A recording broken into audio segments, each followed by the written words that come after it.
제6부 어둠 속으로. 성전 건축에 끼어든 사람들. 두로 왕은 다윗에게 왕궁을 지어주며 그의 환심을 샀기 때문에 이스라엘의 칼을 피할 수 있었고, 그가 지어준 왕궁에서 편히 지내며 마음이 나태해진 다윗은 그만 가나안 출신의 여자 밧세바에게 빠져버렸다.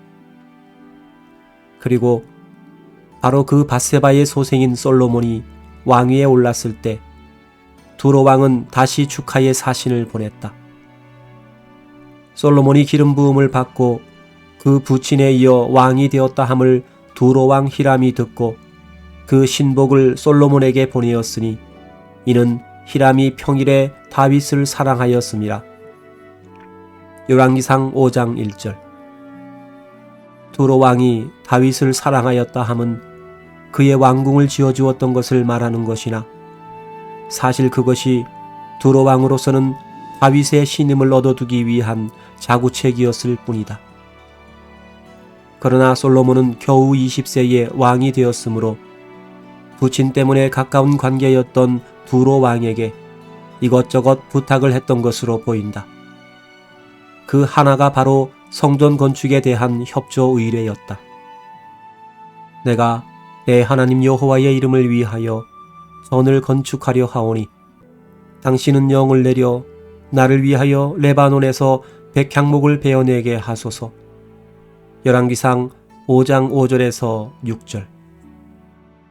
이스라엘에 좋은 목재가 없으므로 솔로몬은 두로 왕의 관할하에 있는 레바논의 백향목을 요청하였고, 또 목재를 벌목할 기술자까지도 요청하였다.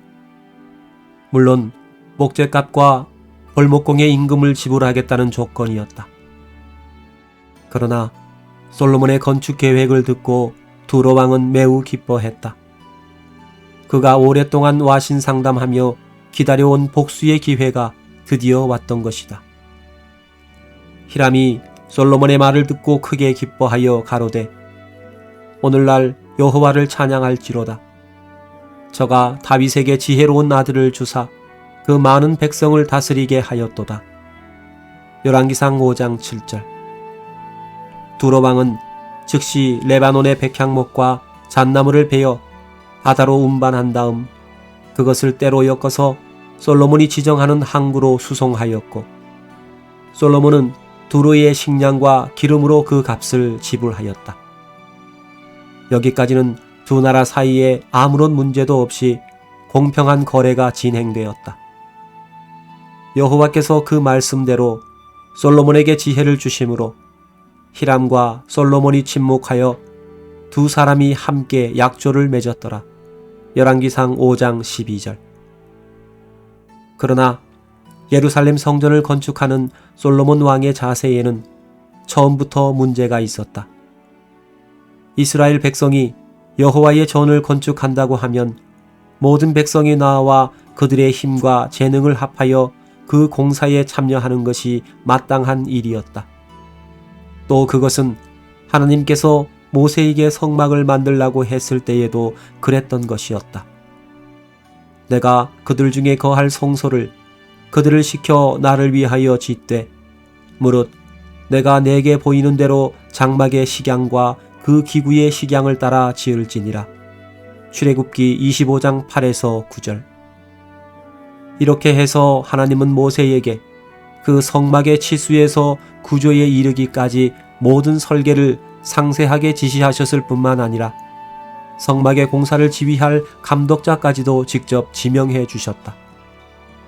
여호와께서 모세에게 일러 가라사대, 내가 유다 지파 훌의 손자여 우리의 아들인 부사레를 지명하여 부르고 하나님의 신을 그에게 충만하게 하여 지혜와 총명과 지식과 여러 가지 재주로 공교한 일을 연구하여 금과 은과 노수로 만들게 하여 보석을 깎아 물리며 나무를 새겨서 여러 가지 일을 하게 하고, 내가 또 단지파 아히사막의 아들 오홀리압을 세워 그와 함께 하게 하며 무릇 지혜로운 마음이 있는 자에게 내가 지혜를 주어 그들로 내가 명한 것을 다 만들게 할지니.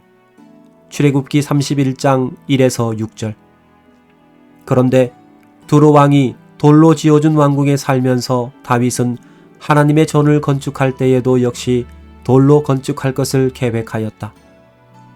그는 비록 자신의 시대에는 건축을 못하게 되었으나 건축을 위한 자금과 자재들을 준비하여 그 아들 솔로몬에게 인계하였던 것이다. 내가 환난 중에 여호와의 전을 위하여 금 10만 달란트와 은 100만 달란트와 놋과 철을 그 중수를 셀 수 없을 만큼 심히 많이 예비하였고 또 제목과 돌을 예비하였으나 너는 더 할 것이며 또 공장이 많이 내게 있으니 곧 석수와 목수와 온갖 일에 익숙한 모든 사람이니라. 역대상 22장 14에서 15절.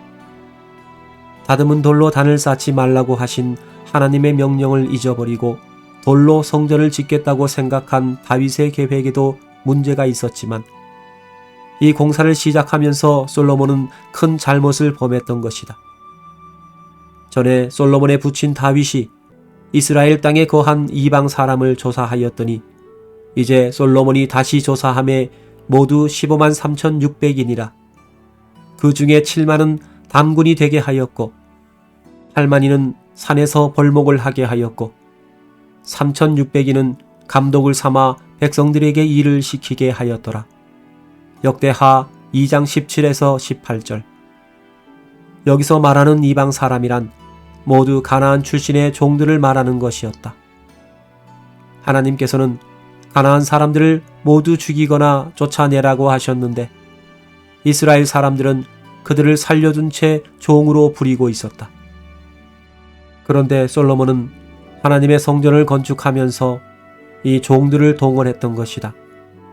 짐을 지는 자와 벌목공뿐만 아니라 기술자의 대부분도 가나안 사람들이었다. 무릇 이스라엘이 아닌 헷 족속과 아모리 족속과 브리스 족속과 히위 족속과 여부수 족속에 남아있는 자, 곧 이스라엘 자손이 다 멸하지 못하였으므로 그 땅에 남아있는 그 자손들을 솔로몬이 역군을 삼아 오늘날까지 이르렀으니 저희는 군사와 장관의 두목과 그 병거와 마병의 장관이 됨이라. 역대하 8장 7에서 9절. 물론 성전의 건축에는 일부 이스라엘의 일꾼들도 동원되었으나 그것은 형식적인 숫자에 불과했다. 이에 솔로몬이 온 이스라엘에서 역군을 불러일으키니 그 역군의 수가 3만이라. 열왕기상 5장 13절. 또 기술자들을 감독하는 이스라엘의 감독자들도 있었으나 그도 역시 가나안 사람의 수에 비하면 매우 적은 것이었다. 솔로몬의 공장을 감독하는 자가 250인이라. 역대하 8장 10절. 이렇게 하여 성전 공사는 이스라엘 국내에 있던 가나안 사람들을 주축으로 하여 이루어졌을 뿐만 아니라 또 솔로몬은 두로 왕이 보내준 기술자들까지 성전의 공사에 참가시켰다. 이에 왕이 영을 내려 크고 귀한 돌을 떠다가 다듬어서 전의 기초석을 놓게 하매 솔로몬의 건축자와 히람의 건축자와 그발 사람이 그 돌을 다듬고 전을 건축하기 위하여 제목과 돌들을 갖추니라. 열왕기상 5장 17에서 18절. 하나님께서 다듬은 돌로 단을 쌓지 말라고 하신 것은 자기 생각으로 하나님의 뜻을 헤아리지 말라고 하신 것이었다. 니므롯이 돌을 대신한 벽돌로 바벨탑을 건축했던 것도 우리 이름을 내자는 인본주의적 사상의 탑이었던 것이었다. 하나님께서는 다듬은 돌을 쌓으면 절대로 안 된다는 것을 훈련시키기 위해서 이스라엘 백성들로 하여금 430년간이나 애굽의 피라밋과 신전 공사장에서 고생하도록 하셨던 것이다. 그러나 솔로몬은 다듬은 돌로 성전을 건축했다. 그들이 애굽에서 그렇게 당했던 것처럼 가나안 출신의 많은 노예들이 채찍에 맞으면서 돌을 깎고 돌을 운반하고 돌을 쌓으며 피를 흘려야 했다. 솔로몬과 이스라엘 사람들이 예루살렘 성전을 건축하는 과정을 보면 애굽의 피라밋을 건축한 과정과 매우 비슷하다. 카이로 근교에 있는 기자의 피라밋을 쌓을 때 사용된 돌들은 모두 카이로에서 약 900km 떨어져 있는 아스완 지역에서 날라온 것이다. 그들은 아스완 지역에서 채취한 230만 개의 돌을 설계한 치수대로 다듬어서 900km 떨어진 기자까지 운반해다가 그 거대한 피라밋을 쌓아 올렸던 것이다. 이렇게 완벽한 설계에 의해서 돌을 미리 깎아 운반할 수 있었던 것은 바로 이스라엘 사람들의 건축 기술이었다. 이 건축 기술은 방주를 만들 때부터 하나님께서 셈의 자손들에게 가르쳐 주신 것이었고 아브라함을 통하여 히브리 백성들에게 전수된 것이었다. 예루살렘 성전을 건축할 때 그들이 사용했던 특이한 공법이 바로 그것을 증명해 주는 것이었다. 이 전은 건축할 때에 돌을 뜨는 곳에서 치석하고 가져다가 건축하였으므로 건축하는 동안에 전 속에서는 방망이나 도끼나 모든 철연장 소리가 들리지 아니하였으며 열왕기상 5장 7절. 그러나 어차피 솔로몬이 성전 공사를 시작하였고 또 그것이 하나님께 대한 나름대로의 충성에서 시작된 것이므로 하나님께서는 공사 도중에 다시 솔로몬에게 실수를 범하지 않도록 주의를 환기시키신다. 내가 이제 이 전을 건축하니 내가 만일 내 법도를 따르며 내 율례를 행하며 나의 모든 계명을 지켜 그대로 행하면 내가 내 아비 다윗에게 한 말을 내게 확실히 이룰 것이요 내가 또한 이스라엘 자손 가운데 거하며 내 백성 이스라엘을 버리지 아니하리라. 열왕기상 6장 12에서 13절. 이렇게 하나님께서 미리 주의를 시켰는데도 불구하고 결국 솔로몬은 치명적인 실수를 범하게 된다. 예루살렘 성전을 크고 화려한 역사적인 성전으로 건축하기 위하여 두로 왕에게 훌륭한 기술자를 추천해 주도록 요청한 것이 바로 그것이었다. 여호와 하나님을 위하여 성전을 건축한다면 적어도 그 공사를 지휘할 지도자를 뽑을 때에는 하나님께 그것을 물어야 했다. 광야에서 성막을 지을 때 하나님께서는 성령 충만한 부사례를 직접 지명하셨던 것이다. 그런데 솔로몬은 성전의 건축을 주도해야 할 기술자를 구하면서 하나님께 묻지 않고 오히려 두로 왕에게 그것을 부탁했던 것이다. 이제 청컨대 당신은 금, 은, 동, 철로 제조하며 자색, 홍색, 청색 실로 직조하며 또 아로 새길 줄 아는 공교한 공장 하나를 내게 보내어 내 부친 다윗이 유다와 예루살렘에서 예비한 나의 공교한 공장과 함께 일하게 하고. 역대하 2장 7절. 솔로몬은 자신의 나라가 강대하고 부유했기 때문에 지나친 자만에 빠져 있었다. 두로는 이미 니므롯 때부터 반역의 선봉으로 나선 사단의 성읍이었고 두로의 왕은 가나안 민족을 이끌어 오던 시돈의 마쿠 실세였는데도 솔로몬은 두로를 의심하지 않았던 것이다. 솔로몬의 부친 다윗에게 자제와 기술자를 보내어 왕궁을 지어주고 그의 아들 솔로몬에게 늘 호의를 표시하며 복수의 기회를 노리고 있던 두로 왕에게는 절호의 기회가 온 셈이었다. 그는 드디어 솔로몬이 그의 하나님을 위하여 하는 일에 개입할 수 있게 되었던 것이다. 사단에게는 그가 하나님의 백성을 무너뜨릴 때 사용하는 한 가지 고전적인 전략이 있다. 바로 하나님의 백성들이 하나님을 배반하도록 하여 하나님으로부터 버림을 받게 한 다음 그들을 치는 것이다. 뱀이 하와를 유혹할 때에도 그렇게 했고 니므롯이 셈을 칠 때에도 먼저 다른 신들을 만들어 셈을 유혹함으로써 그들이 하나님을 배반하게 했다. 또 블레셋이 삼손을 사로잡을 때에도 들릴라를 통하여 같은 방법을 구사했던 것이다.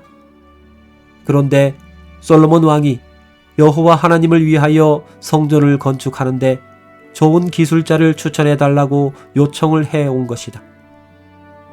그것은 바로 예루살렘의 심장을 송두리째 두로 왕에게 맡기겠다는 말이나 다름없었다.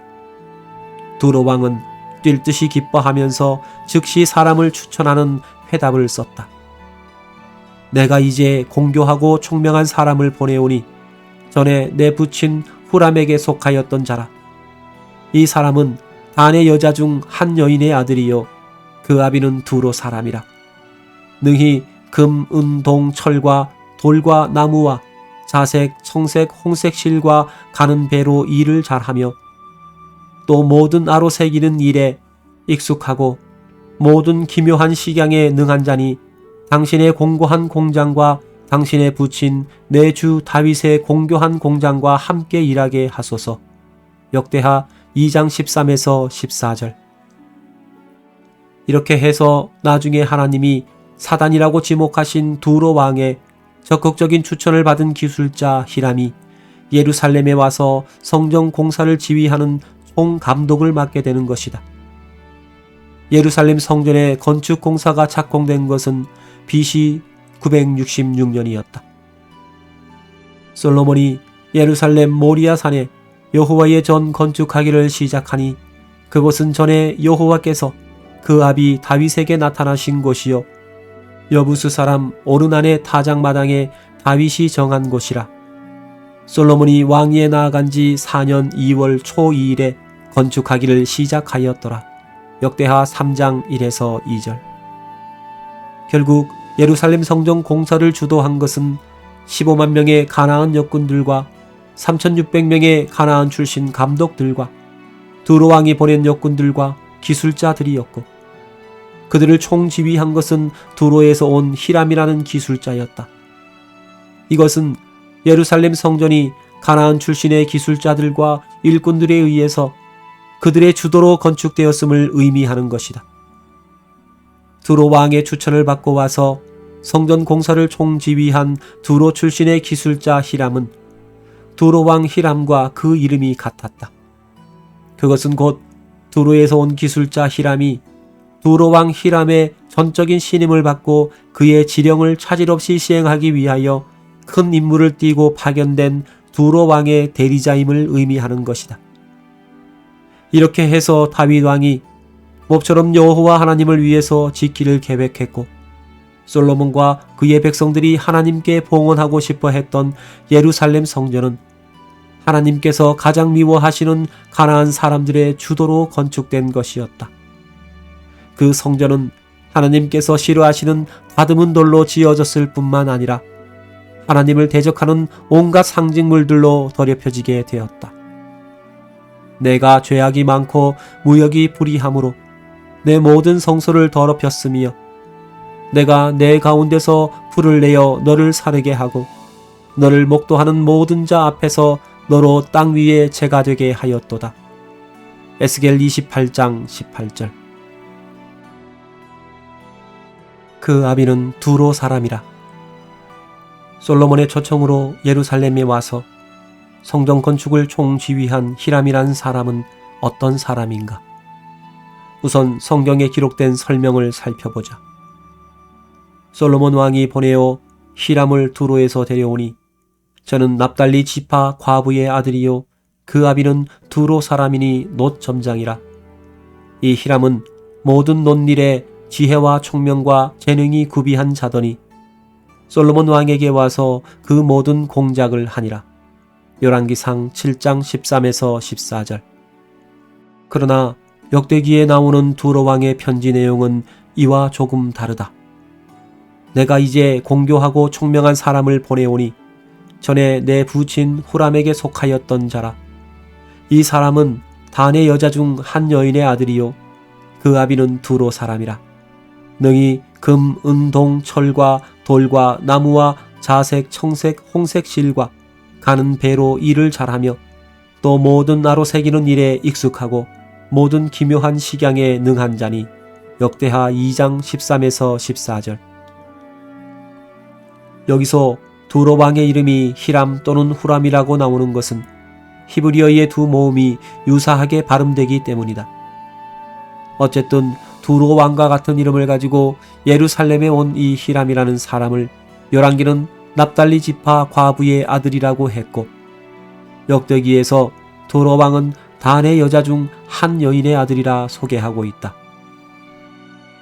그렇다면 이 두 가지의 기록을 조립해 볼 때 단 지파의 한 딸이 납달리 지파에 시집가서 과부가 되었으며, 그 후에 두로 사람과 관계를 가져서 낳은 아들이 바로 히람이라는 결론에 이르게 되는 것이다. 물론 두로에도 하나님께서 함에게 주셨던 금속 기술이 전해 내려오고 있었을 것이지만, 두로 사람의 아들 히람은 어떻게 해서 모든 논일의 지혜와 총명과 재능이 구비한 자가 되었던 것일까? 히람의 모친은 단지파의 딸이라고 하였다. 우리는 단지파와 금속 기술을 연결시켜주는 출애굽기의 한 장면을 떠올릴 수 있다. 하나님께서 성막을 제작할 책임자로 훌의 손자 부사레를 지명하셨을 때 동시에 그 조력자로 단지파 아히사막의 아들 오홀리압을 세웠던 일이다. 내가 또 단지파 아히사막의 아들 오홀리압을 세워 그와 함께하게 하며 출애굽기 31장 6절. 뿐만 아니라 하나님께서는 오홀리압에게 아직 기술이 미숙한 사람들을 가르치는 지혜도 주셨다. 또 그와 단지파 아히사막의 아들 오홀리압을 감동시키사 가르치게 하시며 출애굽기 35장 34절. 이 단지파는 가나안 땅을 공격할 때에 여호수아의 분배에 따라 가사지구를 맡았다. 그러나 가사지구의 점령이 어렵게 되자 그들 중 일부는 다시 북쪽으로 올라가서 시돈이 방어를 허술하게 하고 있던 레센, 일명 라이스를 점령하고 그 성읍의 이름을 자기네 지파의 이름을 따라 단이라고 하였다. 여호수아 19장 40에서 48절. 단 자손이 미가에 지은 것과 그 제사장을 취하고 라이스에 이르러 한가하고 평안한 백성을 만나 칼날로 그들을 치며 불로 그 성읍을 사르되 그들을 구원할 자가 없었으니 그 성읍이 베드르홉 가까운 골짜기에 있어서 시돈과 상고가 멀고 상종하는 사람도 없음이었더라. 사사기 18장 27에서 28절. 그러나 단지파는 이곳에서 우상을 새겨 만드는 죄를 범하게 된다. 단 자손이 자기를 위하여 새긴 신상을 세웠고 사사기 18장 30절. 왜 단지파는 레센에 가서 우상을 만들어 세웠던 것일까? 물론 그들이 미가의 신상을 빼앗아간 일도 있었지만 그들은 차츰 근처에 있던 시돈과 두로의 문화적 영향을 받았을 것이다. 결국 단지파는 그들이 가사에서 그랬던 것처럼 다시 가나안의 신들에게 미혹되기 시작했던 것이다. 솔로몬이 죽은 BC 931년에 이스라엘은 남북으로 갈라졌으며 북왕국을 세운 여로보암은 베델과 단, 즉 레센의 금송아지를 만들어 세웠다. 이로 인하여 북왕국에 속했던 단지파는 BC 722년 아수르가 침공해 왔을 때 북왕국과 함께 멸망했고 그 후로 단지파의 이름은 역사에서 사라져버렸던 것이다. 단지파에서 적그리스도가 나오리라는 고대의 전승이 있다.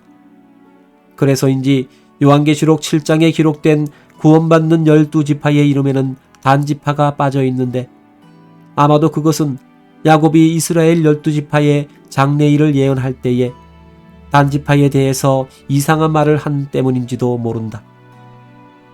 단은 뱀의 길이요 첩병의 독사로다. 말굽을 물어서 그 탄자가 뒤로 떨어지게 하리로다. 창세기 49장 17절. 뿐만 아니라 야곱은 장차 단지파가 오히려 무서운 존재가 되어 이스라엘을 핍박하게 될지도 모른다는 암시를 남겼다. 단은 이스라엘의 한 지파같이 그 백성을 심판하리로다. 창세기 49장 16절. 단지파에 대한 야곱의 수상한 예언은 이렇게 끝나고 있다. 여호와여, 나는 주의 구원을 기다리나이다. 창세기 49장 18절.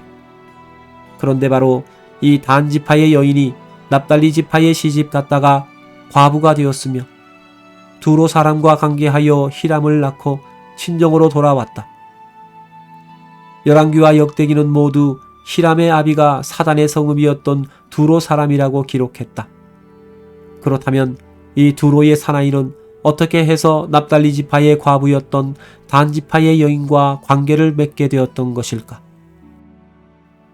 두로는 함의 넷째 아들인 가나안의 장자 시돈과 한 집안이기 때문에 하나님께서 함 자손에게 주셨던 금속 기술을 가지고 있었다. 대부분 우상 제조업자였던 두로의 기술자들은 유다 지파의 주조 기술과 겐 족속을 통해 전수된 단조 기술이 합쳐진 히브리 사람들의 금속 기술을 근처에 와서 살던 단 지파를 통해서 배우고 싶어 했을 것이다. 히브리 백성들 가운데서 단 지파의 오홀리압은 그들이 광야에서 성막을 제작할 때 부사레를 도왔던 제2인자였고 그가 배운 기술은 유다 지파와 겐 족속의 것을 융합한 최고 수준의 것이었다. 결국 히람의 부친은 비록 과부지만 단 지파의 여인과 관계를 맺는 데 성공했고 그를 빌미로 단 지파 사람들에게 접근해서 많은 새 기술을 배울 수 있었을 것이다. 예루살렘에 들어와서 하나님의 성전 건축을 자기 마음대로 주물러서 오염시켜 놓은 이 두로의 기술자 히람은 오늘날 하나님을 대적하는 자들로부터 극진한 존경을 받고 있다. 그는 최고의 건축가이며 기술자이고 인본주의의 바벨탑을 건설했던 니무롯의 환생이라는 것이다. 히람의 숭배자들 가운데 내려오는 전설에 의하면 그는 예루살렘 성전의 건축이 거의 끝나갈 때 그의 반대자들에 의하여 암살을 당했다고 한다. 그러나 그들은 히람이 다시 환생하여 새 시대의 지도자로 온다고 믿는다. 두로 사람과 단 지파의 여인 사이에서 태어난 히람은 이제 정말 그리스도의 길을 막아서는 독사로 변신하고 있는 것이다. 이제 두로의 기술자 히람이 예루살렘에 와서 성전 공사를 지휘하며 도대체 어떤 일을 하였는가 살펴볼 때가 되었다. 우선 그는 커다란 녹기둥 둘을 주조하여 성전의 낭실 앞에 세웠다. 저가 녹기둥 둘을 만들었으니 그 고는 각각 18규빗이라. 각각 12규빗 되는 줄을 두를만 하며 열왕기상 7장 15절. 규빗의 길이는 학자에 따라 차이가 있으나 대개 손끝으로부터 팔꿈치까지의 길이라고 하니 1규빗을 45cm로 환산하면 히람은 높이가 8.1m이고 뒷경이 1.7m나 되는 두 개의 놋기둥을 주조하여 세웠던 것이다. 또 그 위에는 각각 직경이 2m가 넘는 머리를 얹었고 그물과 사슬 모양으로 장식하였으며 그 주위에는 200개의 석류를 만들어 둘렀다. 이 두 기둥을 전에 낭실 앞에 세우되 우편의 기둥을 세우고 그 이름을 야긴이라 하고 좌편의 기둥을 세우고 그 이름을 보아스라 하였으며 그 두 기둥 꼭대기에 백합화 형상이 있더라. 열왕기상 7장 21절. 히람이 두 개의 기둥을 낭실, 즉 성전의 현관 앞에 세웠다는 것은 그 기둥들이 건물과는 아무런 관계가 없이 성전 출입구의 양쪽에 독자적으로 세웠다는 뜻이다. 왜 히람은 건물의 구조와 아무런 관계도 없는 이 두 개의 똑같은 기둥을 그토록 거대하게 만들어 세웠던 것일까? 우리가 쉽게 연상할 수 있는 것은 가나안 사람들이 그들의 신전 앞에 세우는 기둥들이다. 가나안 사람들은 신전을 건축하고 이 기둥, 즉 마체바를 신전 앞에 두 개씩 세웠는데 이는 본래 가나안 사람들이 우상 숭배의 상징으로 사용하는 것이었다. 너는 그들의 신을 숭배하지 말며 섬기지 말며 그들의 소비를 본받지 말고 그것들을 다 회파하며 그 주상을 타파하고 너의 하나님 여호와를 섬기라. 출애굽기 23장 24에서 25절. 또 그 기둥들은 가나안 족속의 바깥 성소와 바알의 신당에도 사용되었고 이를 바알의 주상이라고 했다. 아합의 아들 여호람은 이 바알의 주상을 제거하고 모압과의 전쟁에서 승리했다. 이는 저가 그 아비에 만든 바알의 주상을 제하였음이라. 열왕기하 3장 2절. 이렇게 가나안 사람들이 신전에 세운 주상들은 모두가 히람이 세운 기둥들처럼 원주를 말하는 것이다. 또 예레미야서는 애굽의 오벨리스크, 즉 방첨탑도 주상이라고 표현했다. 그가 또 벳세메스의 주상들을 깨뜨리고 애굽 신들의 집을 불사르리라. 예레미야 43장 13절. 여기에 나오는 벳세메스는 태양의 집을 말하는 것으로 애굽의 온, 즉 헬리오폴리스를 히브리어로 번역한 이름이었다. 이렇게 가나안의 원주 기둥이나 애굽의 오벨리스크는 모두가 우상 숭배의 상징이었다. 그런데 왜 히람은 예루살렘 성전 앞에다 2개의 놋기둥을 세웠던 것일까? 가나안 사람들이 그들의 신전 앞에 세웠던 2개의 똑같은 기둥은 바로 이원론의 기둥이었다. 하나님께서 세상을 창조하실 때 모든 피조물들을 짝을 지어 창조하신 것을 들어서 사단은 니무롯의 때로부터 이원론을 주장했다. 이것은 결국 하나님도 둘이다라는 논리로 발전시켜 사단 스스로가 하나님과 맞서는 신이라고 주장하기 위함이었던 것이다. 내가 하늘에 올라 하늘의 뭇별 위에 나의 보좌를 높이리라. 내가 북극 지폐의 산 위에 좌정하리라. 가장 높은 구름에 올라 지극히 높은 자와 비기리라. 이사야서 14장 13에서 14절.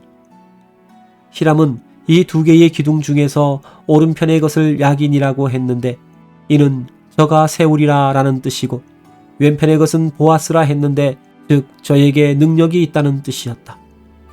비록 그 뜻이 좋았다고 하더라도 지금 루시퍼 숭배자들은 이를 악용하고 있다. 지금도 이원론자들의 어떤 조직에서는 신임 회원들이 기초과정을 마치면 이 2개의 기둥 사이를 통과하는데 보아스는 힘을 의미하고 야긴은 컨트롤을 의미한다고 하며 그들은 이렇게 말한다. 컨트롤이 없는 힘은 위험한 것이다. 그런데 문제는 그들이 이 2개의 기둥에다 서로 상반되는 개념들을 이원론적으로 분배해놓고 그것으로 두 세력의 존재를 상징하는 것이다. 그런 상징물들을 보면 언제나 야긴 쪽에는 태양을 그려놓아 빛을 의도하도록 하고 보아스 쪽에는 달을 그려놓아서 어두움을 상징하게 한다. 즉 야긴은 건설적이고 화학적이고 적극적이라고 주장하는 가인의 세력을 말하고 보아스는 파괴적이고 미신적이고 부정적이라고 매도하는 셋의 족속을 상징하게 되는 것이다. 결국 그들의 의도는 야긴을 빛의 신인 루시퍼의 기둥으로 보아스를 여호와 하나님의 기둥으로 몰아가서 마치 루시퍼가 여호와 하나님을 컨트롤하는 존재인 것처럼 논리를 이끌어가는 것이다. 그들은 또 성경을 이용하여 여호와 하나님을 어둠의 신이라고 부른다. 저가 흑암으로 그 숨는 곳을 삼으사 장막같이 자기를 두르게 하시며 곧 물의 흑암과 공중의 빽빽한 구름으로 그리하시도다. 시편 18편 11절. 그러나 사실은 이것도 사단의 속임수이다. 본래 하나님은 빛을 창조하신 분이요 그분 자신이 바로 빛이신 것이다. 하나님은 빛이시라. 그에게는 어두움이 조금도 없으시니라. 요한일서 1장 5절. 그러므로 참된 빛이신 하나님께서 나타나실 때에는 주변의 모든 빛을 잃게 되므로 이스라엘 사람들은 주께서 흑암 가운데 나타나셨다고 표현하였다. 그런데도 성경 구절을 들어 하나님을 어둠의 신이라고 하고 오히려 자신을 빛의 신이라고 내세우는 사단과 그의 추종자들이 하도 어이없어서 바울은 고린도 교회에 보내는 편지에서 이렇게 썼다.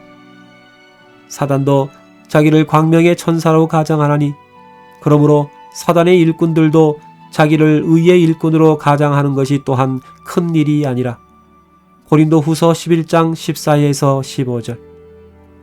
그러므로 히람이 예루살렘 성전 앞에 2개의 기둥을 세운 것은 두로 왕의 면밀한 작전 지시에 따른 것이었다.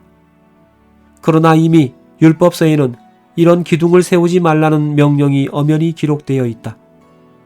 너희는 자기를 위하여 우상을 만들지 말지니 목상이나 주상을 세우지 말며 너희 땅에 조각한 석상을 세우고 그에게 경배하지 말라. 나는 너희 하나님 여호와 임이니라. 레위기 26장 1절. 히람이 예루살렘 성전에 세운 것은 주상뿐이 아니었다.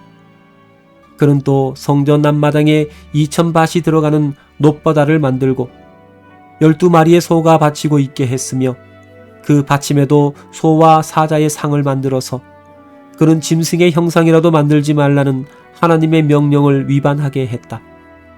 이 문제에 대해서 역사가인 플라비우스 요세푸스는 그의 유대 고대사에서 이렇게 썼다. 솔로몬은 놋바다를 지탱하는 놋기둥을 소 형상으로 만들고 보좌 둘레에 사자상을 세울 때부터 이미 모세 율법을 어기고 죄를 저지른 것이었다. 요세푸스 유대 고대사 8-7. 솔로몬으로 하여금 이렇게 실족하여 하나님을 떠나게 만든 것이 바로 두로 왕의 원대한 음모였고 두루의 기술자 히람의 치밀한 공작이었던 것이다. 요세푸스는 솔로몬의 실패를 이렇게 한탄하고 있다. 하나님께서 꿈에 2번씩이나 나타나셔서 다윗을 본받으라고 그렇게 당부하셨건만 그는 아비의 뒤를 따르지 않았다. 요세푸스 유대 고대사. 다윗의 족속과 나단의 족속. 여호와 하나님을 위해서 건축하는 예루살렘 성전 공사를 가나안 사람들이 모두 주도하게 되자 난처하게 된 것은 바로 이스라엘의 기술자들이었다. 솔로몬은 이미 두로 왕에게 사자를 보내어 기술자를 추천해달라고 의뢰할 때에 이들의 존재에 대하여 언급한 적이 있었다. 공교한 공장 하나를 내게 보내어 내 부친 다윗이 유다와 예루살렘에서 예비한 나의 공교한 공장과 함께 일하게 하고 역대하 2장 7절. 이 유다의 기술자들은 누구였던가? 이들은 바로 유다 지파 훌의 지도로 셈의 건축 기술과 겐족 속의 금속 기술을 이어온 레갑 사람들이었던 것이다. 하나님께서 셈에게 주신 건축 기술은 아브라함 이후로 이삭과 야곱과 그리고 야곱의 장자권자인 유다를 거쳐서 전승되어 오고 있었으며 이들의 본거지가 바로 베들레헴이었다. 이 유다 지파의 건축 기술자들은 그 후에 미디안 족속의 금속 기술을 보유한 겐 족속과 합류하게 된다. 모세의 장인은 겐 사람이라 그 자손이 유다 자손과 종려나무 성읍에서 올라가서 아랏 남방의 유다 황무지에 이르러 그 백성 중에 거하니라. 사사기 1장 16절. 홍수 이후에 니므롯을 중심으로 한 함의 자손들이 하나님을 배반한 이후로 하나님께서는 그들의 금속 기술을 셈에게로 넘겨주셨는데 그것은 데라를 통하여 다시 아브라함에게로 전수되었다. 아브라함은 나중에 그가 그두라에게서 낳은 아들 미디안에게 그 기술을 물려주었고 그것은 미디안에 속하는 겐 족속을 통하여 전승되었던 것이다. 40세에 애굽에서 살인을 한 모세가 미디안 광야로 도망했을 때 그는 이 겐 족속의 족장인 르우엘의 양치기가 되었다가 그의 딸 십보라와 결혼하여 게르솜이라는 아들을 낳게 되었다. 그리고 이들 겐 족속은 이스라엘 백성이 광야를 지나는 동안 모세와 동행하게 된다. 모세가 그 장인 르우엘의 아들 호밥에게 이르되 여호와께서 주마하신 곳으로 우리가 진행하나니 우리와 동행하자. 그리하면 선대하리라. 여호와께서 이스라엘에게 복을 내리리라 하셨느니라. 민수기 10장 29절. 이 겐 족속은 광야의 경험이 없는 이스라엘에게 큰 도움이 되었고 겐 족속은 나중에 하나님의 인정을 받아 복받는 족속이 되었던 것이다. 모세가 가로되 우리를 떠나지 마소서. 당신은 우리가 광야에서 어떻게 진칠 것을 아나니 우리의 눈이 되리이다. 우리와 동행하면 여호와께서 우리에게 복을 내리시는 대로 우리도 당신에게 행하리이다. 민수기 10장 31에서 32절. 데라와 아브라함을 통해서 미디안에게 전해진 금속 기술을 물려받은 겐 족속은 유다 지파의 훌 지방과 연합하여 큰 기술자의 집단을 이루었다. 그리고 이들의 지도자인 훌의 손자 부사렐은 성막의 제작을 지휘하도록 하나님의 지명을 받았던 것이다. 유다 지파의 건축 기술은 장자권자를 통하여 다윗과 그의 아들 솔로몬에게 전수되었으나 금속 기술은 훌의 집안을 중심으로 발전하게 되었다. 헤스론의 아들은 여라무엘과 람과 글루베라. 람은 암미나답을 낳고 암미나답은 나손을 낳았으니 나손은 유다 자손의 방백이며 역대상 2장 9에서 10절. 이렇게 해서 유다 지파의 장자권은 나손에서 살몬으로 그리고 보아스와 오벳과 이세를 거쳐서 다윗에게로 이어지는 것이다. 이들이 주로 살았던 곳은 베들레헴이었다. 그러나 헤스론의 둘째 아들 글루베이의 가계는 훌과 우리를 거쳐서 부살렐로 이어진다. 헤스론의 아들 갈렙이 그 아내 아수바와 여리우색에서 아들을 낳았으니 그 낳은 아들은 여셀과 소밥과 아르돈이며 이수바가 죽은 후에 갈렙이 또 에브라색에 장가들었더니 에브라시 그로 말미암아 훌을 낳고 훌은 우리를 낳았고 우리는 부사레를 낳았더라. 역대상 2장 18에서 20절. 이 글루베이의 아내 에브라스의 이름에서 에브라다라는 이름이 나오는 것이다. 에브라 소생의 훌은 그의 자녀들뿐 아니라 자신과 함께 행동했던 겐 족속 모두를 거느리고 에브라다에 거주하였으며 이들 기술자 집단을 모두 레갑 땅이라 불렀다. 베들레헴과 에브라다에 거주하고 있던 이 두 개의 기술 집단은 바로 애굽에서 거대한 피라밋과 신전들과 성읍들을 건축하였고 광야에서는 하나님의 명령을 따라 성막 제작에 참여한 사람들이었다. 그러므로 히브리 백성들이 약속의 땅 가나안을 점령하고 그 땅에 하나님의 성전을 건축한다고 하면 그 공사의 주역은 당연히 이 사람들이 되어야 했던 것이다. 그러나 사태는 다르게 진전되었다.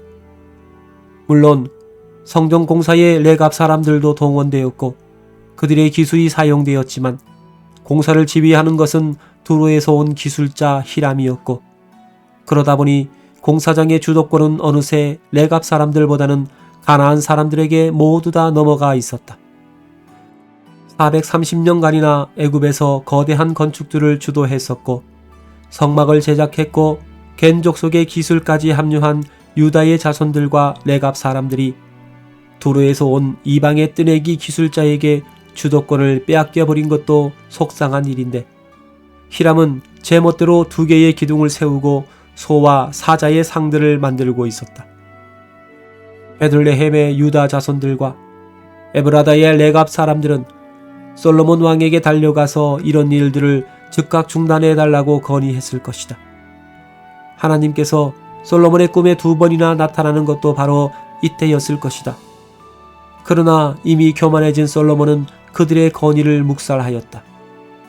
결국 그들이 매달릴 곳은 솔로몬의 형인 나단밖에 없었을 것이다. 그들은 나단에게 달려가서 이 문제를 호소하였고 나단은 솔로몬에게 가서 그들의 의견을 전달했을 것이다. 그러나 나단의 설득도 솔로몬을 움직일 수는 없었다. 결국 성전은 7년 만에 히람의 의도대로 건축되었고 낙성식이 거행되었다. 이 낙성식에서 솔로몬은 이상한 기도를 드렸다. 범죄치 아니하는 사람이 없사오니 저희가 주께 범죄함으로 주께서 저희에게 진노하사 저희를 적국에서 붙이시며 적국이 저희를 사로잡아 원근을 물론하고 적국의 땅으로 들어간 후에 열왕기상 8장 46절. 역시 솔로몬은 하나님께서 지혜를 주신 사람이라 낙성식에서 기도를 드리면서도 그 왕국의 불길한 장래를 예감했던 모양이다. 그는 적국에 잡혀간 자들이 그 땅에서 잘못을 깨닫고 자복하며 성전이 있는 곳을 향하여 기도하면 그들의 죄를 사하시고 돌아오게 해달라고 기도했던 것이다. 이 낙성식에서 드려진 제물은 대단했다. 소가 22,000마리였고 양이 12만 마리였다. 이 솔로몬의 물량 공세와 그의 간절한 기도에 감동하셨음인지 하나님께서는 그 잘못된 건축을 나무라지 않으시고 다만 그가 수고하여 건축한 성전을 조건부로 받아들이셨다. 내가 너의 건축한 이 전을 거룩하게 구별하여 나의 이름을 영영히 그곳에 두며 나의 눈과 나의 마음이 항상 거기 있으리니 내가 만일 내 아비 다윗의 행함같이 열왕기상 9장 3절.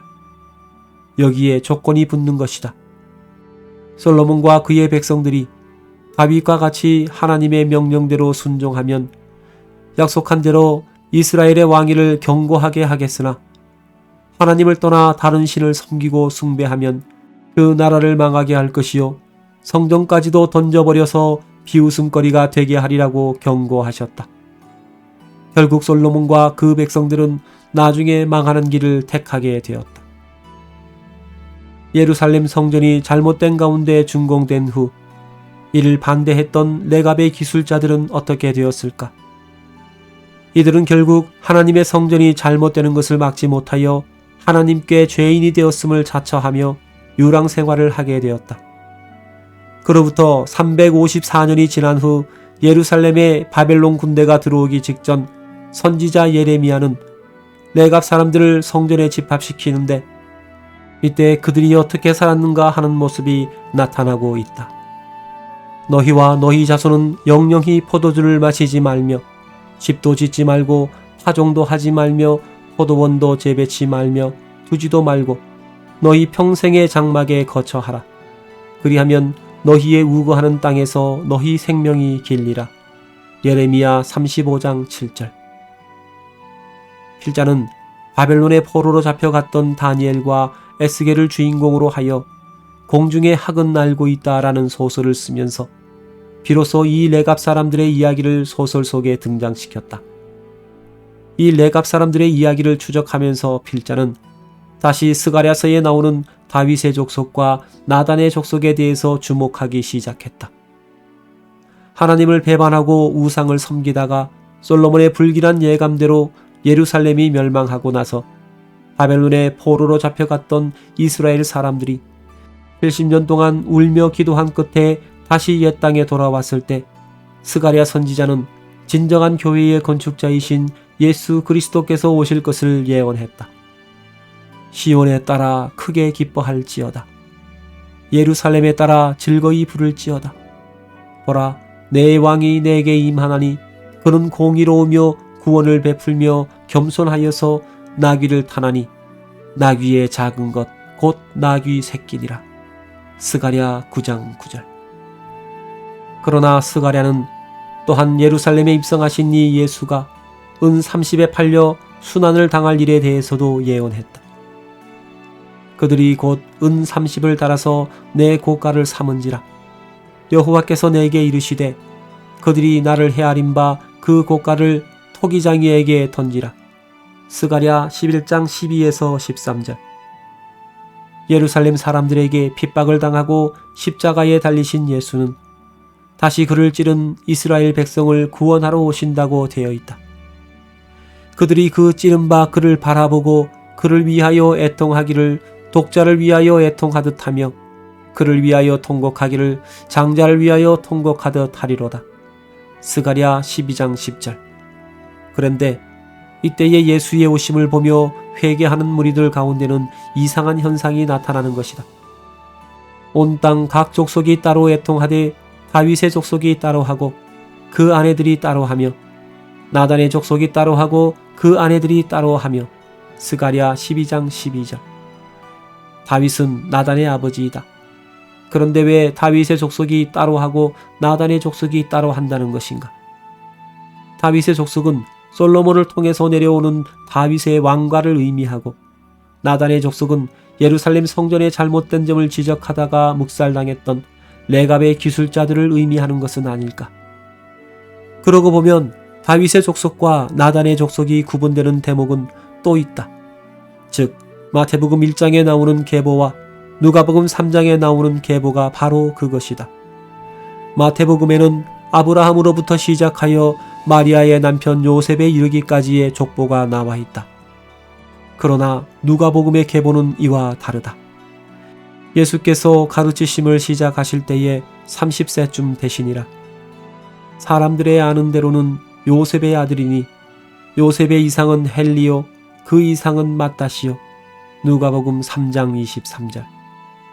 그러나 마태에는 요셉의 아버지가 야곱이라고 나와 있다.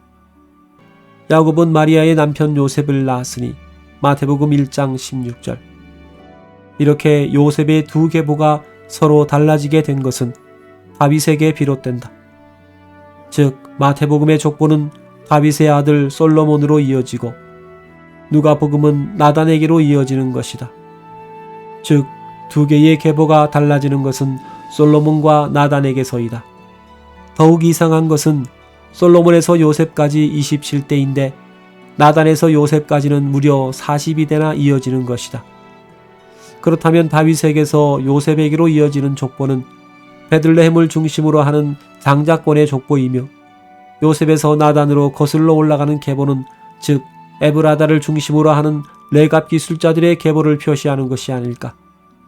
그래서 그런지 누가복음의 계보는 낳고 하는 표현이 없고 그 위는 하는 식으로 표현되고 있는 것이다. 그러고 보면 요셉은 레갑 사람들처럼 목수 즉 기술자였고 예수께서도 또한 요셉의 기술을 물려받은 목수였다.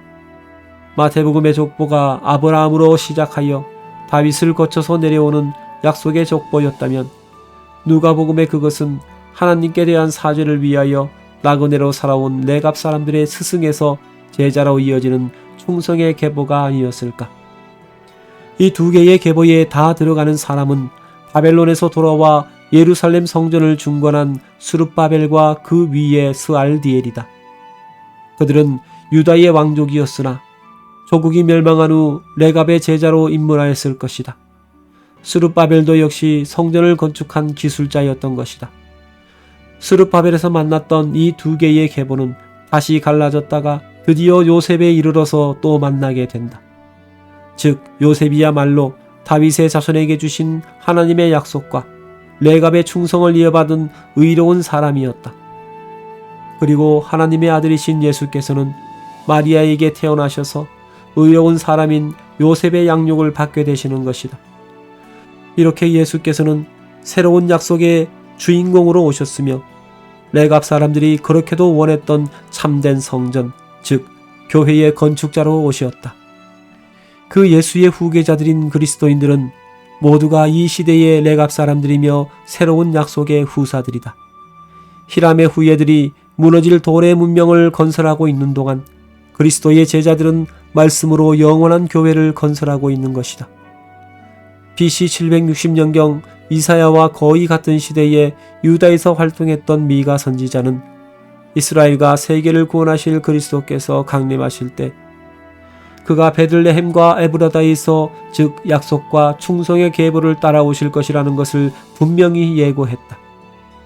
베들레헴 에브라다야, 너는 유다 족속 중에 작을지라도 이스라엘을 다스릴 자가 내게서 내게로 나올 것이라. 그의 근본은 상고의 태초에니라. 미가 5장 2절. 솔로몬 성전 문제에 대하여 필자가 신앙계에 성경으로 여는 세계사를 연재하게 된 동기는 필자의 소설 홍수 이후를 읽은 독자들이 그 작품을 구상할 때 어떤 자료들을 참고했느냐는 질문을 자주 해왔기 때문이었다. 내 딴으로는 역사를 성경적으로 다시 보자는 생각에서 그런 제목으로 글을 쓰기 시작했지만 나중에 필자가 고백한 것처럼 아직 학문적으로 검증되지 않은 내용들을 그 방면의 전문가가 아닌 작가의 시각으로 쓰다 보니 역시 또 필자의 직감에 의한 글이 되고 있다는 느낌이 드는 게 사실이었다. 그러던 중 신앙계 8호로에 게재된 성전 건축 부분을 읽으신 한 목사님께서 문제를 지적해 오셨다. 바로 두로 왕이 보낸 히람이 성전 건축을 진행하면서 녹기둥 둘을 주조하여 성전의 낭실 앞에 세웠다는 문제에 대한 부분이었다.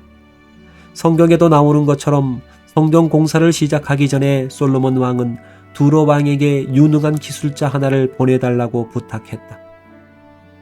이제 청컨대 당신은 금, 은, 동, 철로 제조하며 자색, 홍색, 청색 실로 직조하며 또 아로 새길 줄 아는 공교한 공장 하나를 내게 보내어 내 부친 다윗이 유다와 예루살렘에서 예비한 나의 공교한 공장과 함께 일하게 하고. 역대하 2장 7절. 솔로몬의 부탁을 받은 두로 왕은 즉시 기술자 하나를 추천하여 예루살렘으로 보냈다. 내가 이제 공교하고 총명한 사람을 보내오니 전에 내 부친 후람에게 속하였던 자라. 이 사람은 아내 여자 중 한 여인의 아들이요 그 아비는 두로 사람이라. 역대하 2장 13에서 14절. 솔로몬은 이 두로의 기술자 히람을 데려다가 성전 공사를 그에게 맡겼다. 그는 단 여인의 아들이라고 했는데 열왕기에는 납달리 과부의 아들이라고 했으므로 필자는 이 여자가 단 지파의 딸로 납달리 지파에 시집가서 과부가 된 여인이었을 것으로 추측하였다. 솔로몬 왕이 보내어 히람을 두로에서 데려오니 저는 납달리 지파 과부의 아들이요 그 아비는 두로 사람이니 노점장이라. 이 사람은 모든 논일에 지혜와 총명과 재능이 구비한 자더니 솔로몬 왕에게 와서 그 모든 공작을 하니라. 열왕기상 7장 13에서 14절. 그런데 이 두로의 기술자 히람이 성전 공사를 하면서 성전의 낭실 앞에다 2개의 놋기둥을 주저하여 세웠던 것이다. 저가 놋기둥 2를 만들었으니 그 고는 각각 18규빗이라. 각각 12규빗 되는 줄을 두를만 하며 열왕기상 7장 15절. 그리고 이 2개의 기둥에는 이름이 붙었다. 이 2 기둥을 전에 낭실 앞에 세우되 우편에 기둥을 세우고 그 이름을 야긴이라 하고 좌편에 기둥을 세우고 그 이름을 보아스라 하였으며 열왕기상 7장 21절. 오른편 기둥의 이름인 야긴의 뜻은 저가 세우리라였고 왼편 기둥의 이름 보아스의 뜻은 그에게 능력이 있다는 뜻이었다. 그런데 이 2개의 기둥이 나중에 하나님을 대적하는 이원론자들에 의해서 악용되고 있었던 것이다. 성경에도 솔로몬이 성전을 건축하기 위하여 15만 명의 인부와 3,600명의 감독자를 가나안 종들 가운데서 동원하였다고 되어 있으며 더구나 두로에서 온 기술자 히람이 공사를 주도했으니 예루살렘 성전은 자기들의 작품이라고 주장하며 이 2개의 기둥은 세상의 2 세력을 의미한다고 말하는 것이다. 물론 이것은 사단이 예수를 유혹할 때도 그랬듯이 성경을 자의적으로 해석하여 악용하는 것이라고 할 수도 있다. 그러나 저들이 그토록 히람을 자신들의 정신적 지도자로 떠받들고 2개의 기둥을 그런 식으로 악용하는 것을 알고 필자는 다시 한번 성경을 찾아보기 시작했다. 우선 필자가 새삼스럽게 놀랐던 것은 하나님께서 두로의 왕을 마치 사단에 대하여 설명하시듯이 말씀하셨다는 점이었다.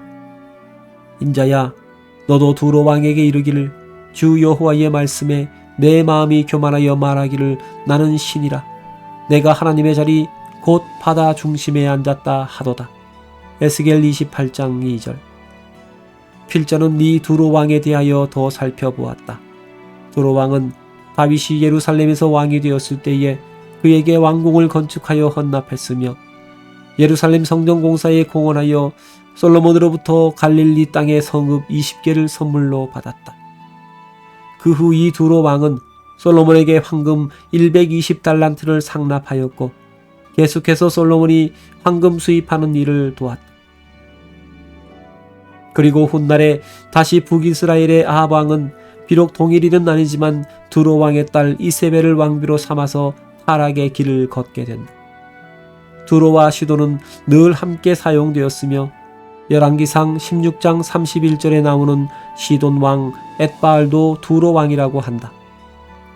이스라엘의 아합 왕 시대에 엣바알은 두로의 왕이자 아스다로 제사장이었다. 그는 자기 딸 이세벨을 아합과 결혼시켰다. 기독교 문사, 기독교 대백과 사전, 두로.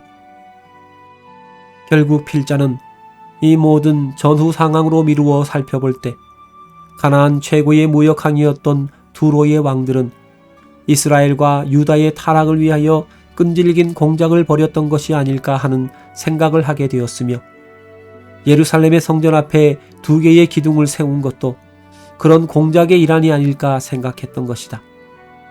왜냐하면 이스라엘 백성이 가나안 땅에 들어가기 전에 이미 하나님께서 그들에게 주상과 우상을 깨뜨리고 다시는 세우지 말라고 엄명하셨기 때문이었다. 너는 그들의 신을 숭배하지 말며 그들의 소위를 본받지 말고 그것들을 다 회파하며 그 주상을 타파하고 너의 하나님 여호와를 섬기라. 출애굽기 23장 24에서 25절. 너희는 자기를 위하여 우상을 만들지 말지니 목상이나 주상을 세우지 말며 너희 땅에 조각한 석상을 세우고 그에게 경배하지 말라. 나는 너희 하나님 여호와임이니라. 레위기 26장 1절.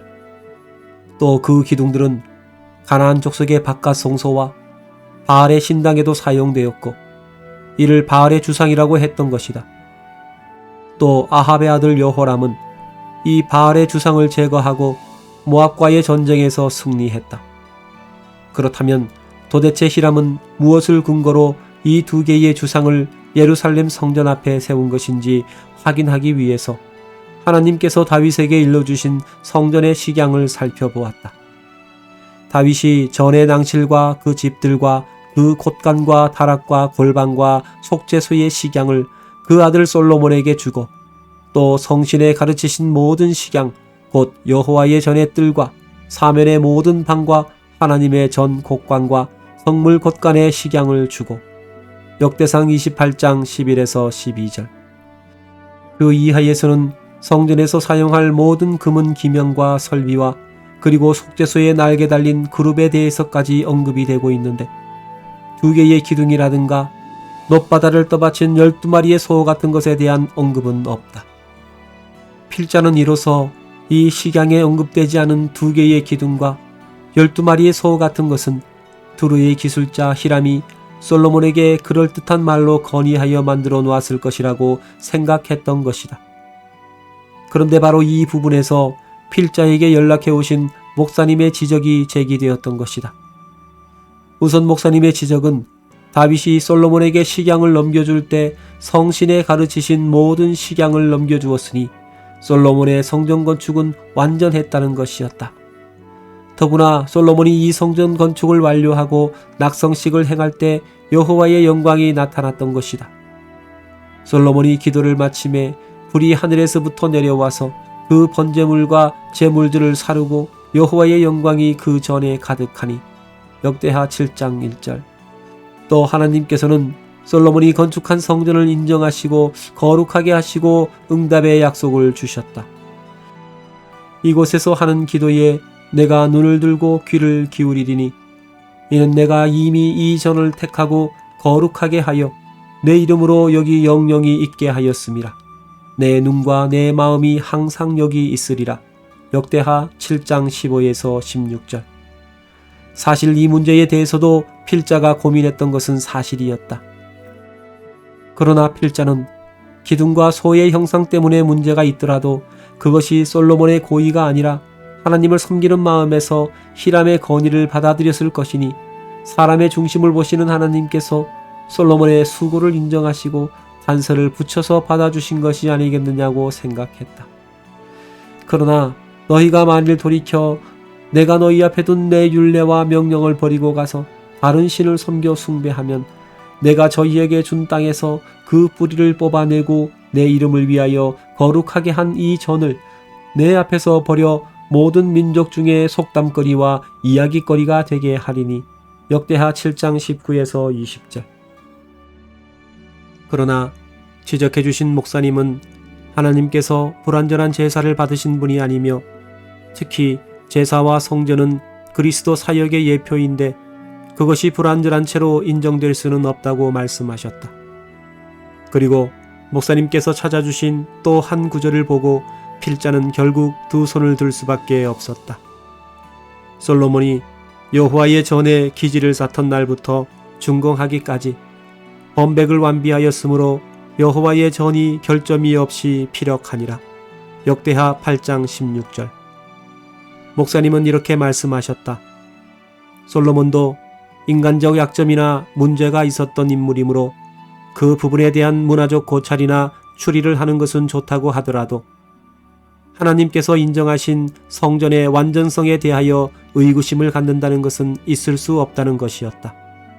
더구나 성경이 솔로몬의 건축에 대해서 결점이 없었다고 기록했는데 어떻게 소신도 아니고 성경으로 여는 세계사라고 제목을 붙인 글에서 그것을 부인할 수 있느냐는 것이었다. 목사님께서는 또 한마디를 덧붙이셨다. 필자의 문맥을 보면 두로 왕이 히람을 보내어 성전의 건축을 자기 계략대로 진행하도록 했다는 것처럼 썼는데 어떻게 하나님께서 그분을 위한 성전을 건축하는데 그런 방해 공작을 하도록 내버려 두셨겠느냐는 것이었다. 그렇다면 결국 두로 왕이 하나님을 속였다는 뜻이 되지 않느냐는 것이었다. 결국 필자는 목사님의 의견을 수긍하지 않을 수 없었다. 비록 가나안 사람들이 그들의 신전들에 주상을 세웠을 때에는 그것이 우상 숭배와 그들의 사상을 나타내기 위해서 사용되었다 하더라도 예루살렘 성전에 세워진 2개의 기둥은 하나님 보시기에 합당한 것으로 세워진 것이라고 인정하지 않을 수 없었다. 왜 다윗이 솔로몬에게 넘겨준 성전의 식양에는 모든 것이 상세하게 기록되어 있으면서도 2 기둥과 12소의 형상에 대해서는 상세한 설명이 없었는지, 그리고 왜 솔로몬은 성전 공사를 할 때에 가나안 종들을 15만 3,600명이나 동원했으며 왜 바알과 아스다롯을 섬기는 두로 왕에게 기술자를 추천해 달라고 했는지 아직 의문이 남아있음에도 불구하고 성경을 하나님의 말씀으로 믿고 있는 필자는 성경에 승복할 수밖에 없었다. 목사님의 말씀대로 성경이 이미 결점이 없었다고 결론낸 사실을 필자가 감히 자기 생각으로 왈가왈부할 수 없기 때문이었다. 그렇다면 본래 하나님께서는 이 2개의 기둥을 인정하셨는데 나중에 하나님을 대적하는 세력들이 그것을 악용하여 이원론의 기둥으로 선전함으로써 성도들을 미혹하고 있는 것이라고 표현할 수밖에 없게 되었다. 어쨌든 이 2개의 기둥은 그 후에 공중권세를 잡은 세력들에 의해서 그들의 사상을 대변하는 것으로 계속해서 활용되었고 지금도 이원론의 근거로 사용되고 있기 때문이다.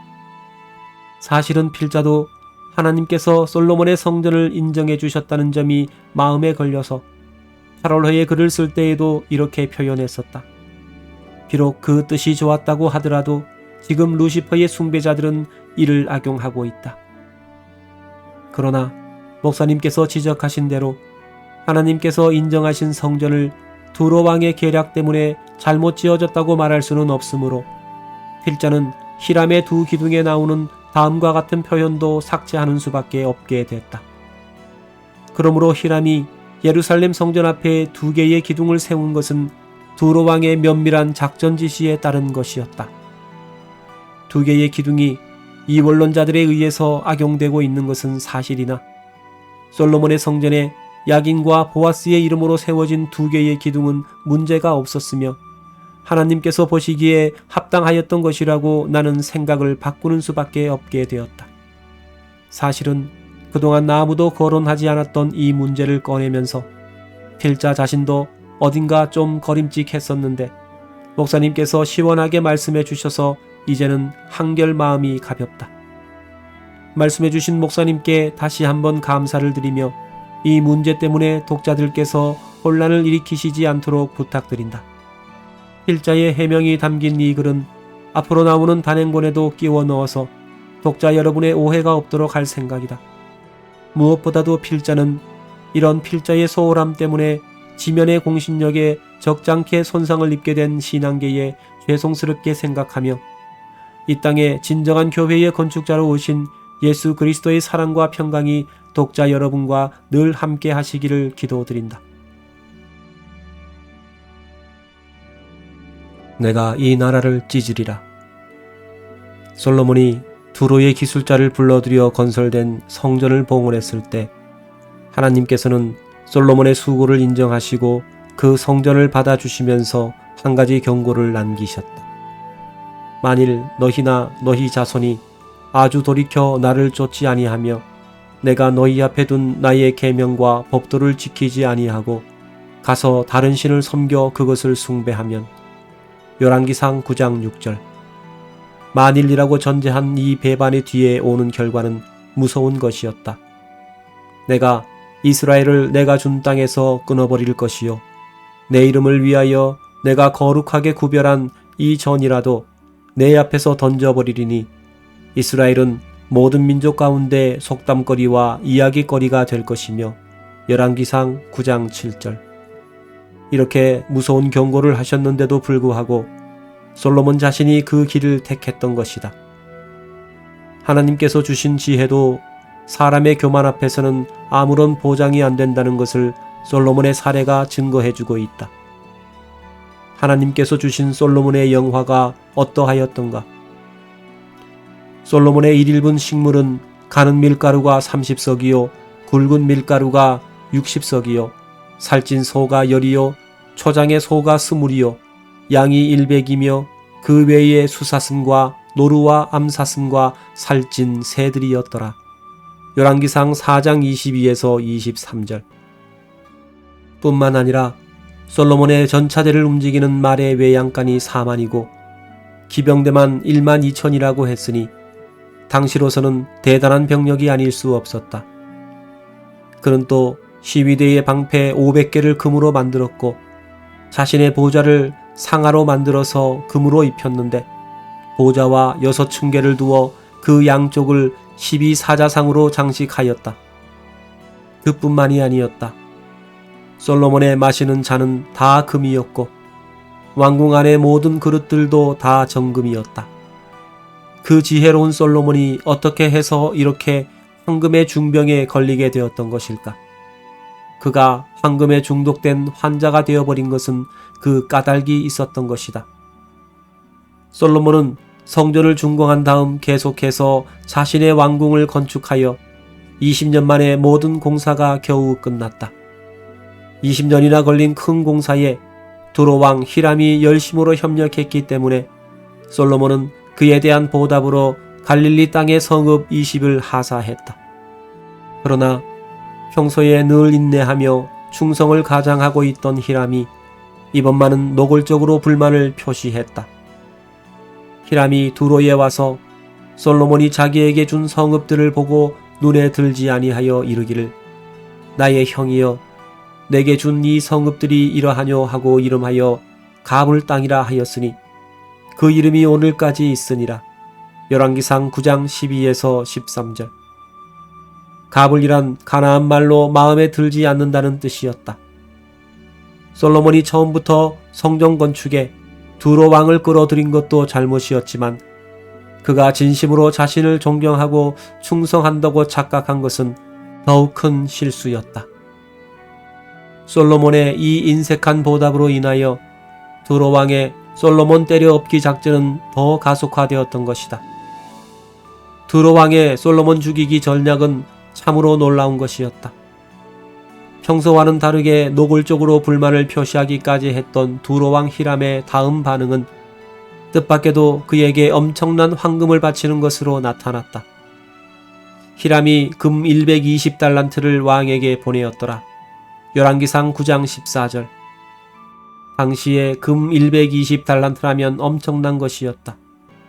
그때 솔로몬의 1년 세입금이 660금달란트였으니 두로 왕은 거의 그의 국력을 다 기울여서 그 많은 황금을 솔로몬에게 바친 것이다.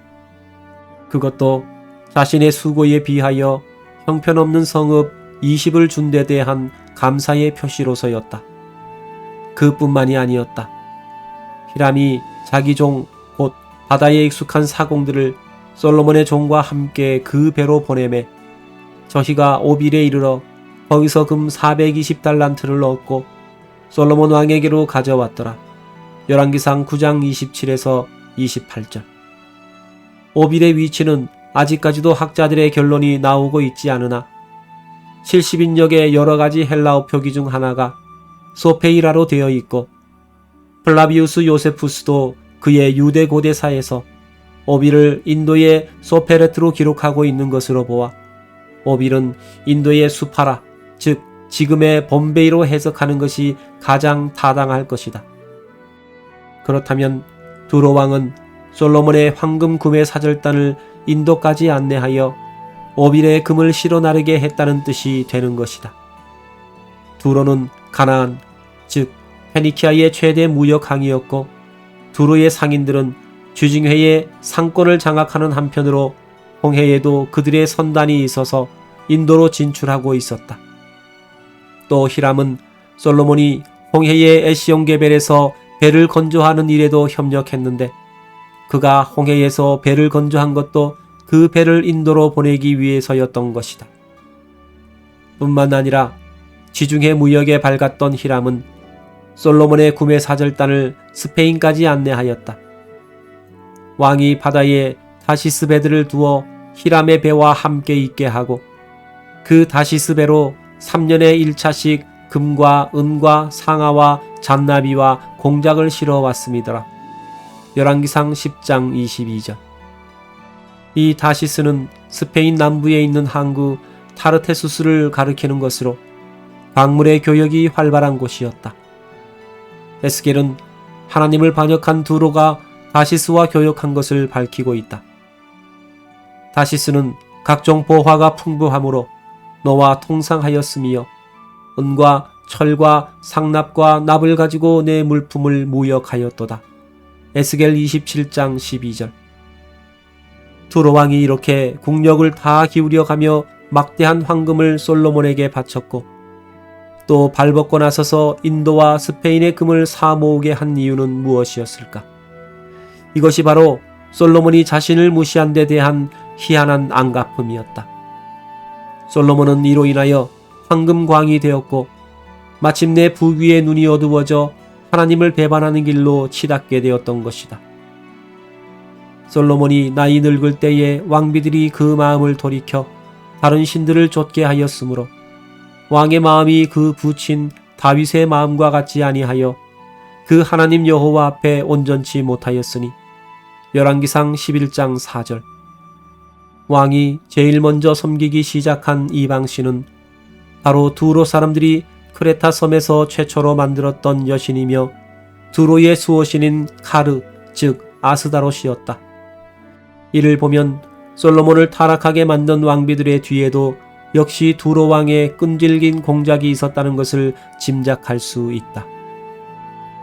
이는 시돈 사람의 여신 아스다롯을 쫓고 암몬 사람의 가증한 밀곰을 좇음이라.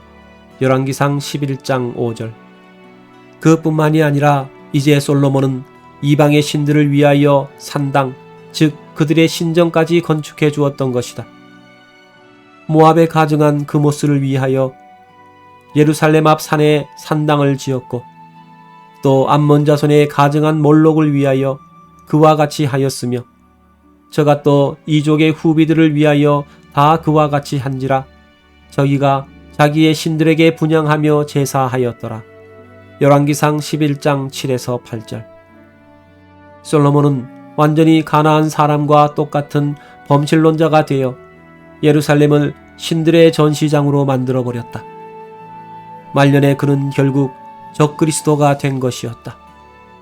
우리는 솔로몬의 황금 보좌에 6계단이 있었다는 것과 아울러 그 세입금의 이상한 숫자에도 주목할 필요가 있다. 기이하게도 그것은 적그리스도의 숫자 666과 일치하고 있는 것이다. 솔로몬의 세입금의 중수가 666 금 달란트요. 잠언과 전도서와 아가를 기록하여 하나님의 말씀을 전했던 솔로몬이지만 그의 마음이 하나님을 떠났기 때문에 하나님의 마음도 솔로몬을 떠나게 되었다. 하나님께서는 이스라엘을 찢어서 나누기로 작정하셨던 것이다. 내가 나의 언약과 내가 내게 명한 법도를 지키지 아니하였으니 내가 결단코 이 나라를 내게서 빼앗아 내 신복에게 주리라. 열왕기상 11장 11절. 에브라임 지파 출신으로 여로보암이라는 젊은이가 있었다.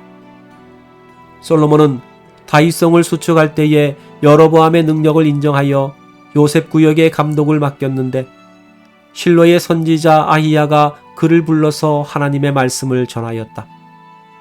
내가 이 나라를 솔로몬의 손에서 찢어 빼앗아 10지파를 내게 주고 오직 내 종 다윗을 위하여 이스라엘 모든 지파 중에서 뺀 성 예루살렘을 위하여 한 지파를 솔로몬에게 주리니. 열왕기상 11장 31에서 32절. 하나님께서는 솔로몬의 나라를 찢는 이유도 여로보암에게 알려주셨다. 이는 저희가 나를 버리고 시돈 사람의 여신 아스다롯과 모압의 신 그모스와 암몬 자손의 신 밀곰을 숭배하며 그 아비 다윗의 행함 같지 아니하여 내 길로 행치 아니하며 나 보기에 정직한 일과 나의 법도와 나의 율례를 행치 아니함이니라. 열왕기상 11장 33절. 이때부터 여로보암이 백성들 앞에 자신을 내세우고 왕을 싫어하도록 선동하기 시작하자 이것을 눈치챈 솔로몬은 그를 죽이려 했다.